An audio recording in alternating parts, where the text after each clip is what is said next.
అయినా మరి ఇంత ఓపిక ఎలా వస్తుందండి అబ్బాయిలకి. నాకైతే నిన్న చూశాను మా ఆయన్ని మార్నింగ్ 3:30కి వెళ్ళాడు డ్యూటీ పర్పస్ మీద. నైట్ 9:30కి అలా వచ్చారు. పిల్లలు వెయిట్ చేస్తున్నారనమాట వాళ్ళ నాన్న కోసం. వచ్చిన తర్వాత అలసిపోయాడు, బాగా చెమట పట్టేసింది. ఢిల్లీలో హ్యూమిడిటీ ఎక్కువ అనమాట, అంటే ఉడక ఎక్కువ పెడుతుంది ఇక్కడ. ఈ ఎండాకాలం అంతా ఇలానే ఉంటుంది. 9:30కి వచ్చిన కానీ పిల్లలతో ఎంతో హ్యాపీగా మాట్లాడుతున్నాడు. నాతో కానీ కోపము చిరాకు అలా ఏమీ లేదు.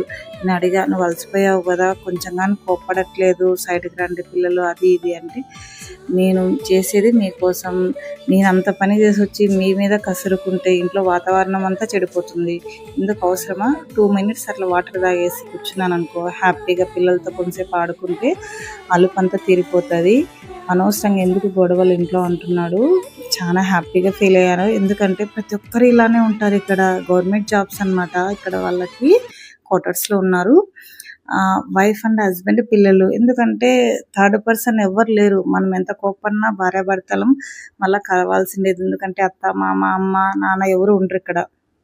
మన పని మనం చేసుకోవాలి, వాళ్ళ పని వాళ్ళు, మన పని మనం చేసుకోవాలి.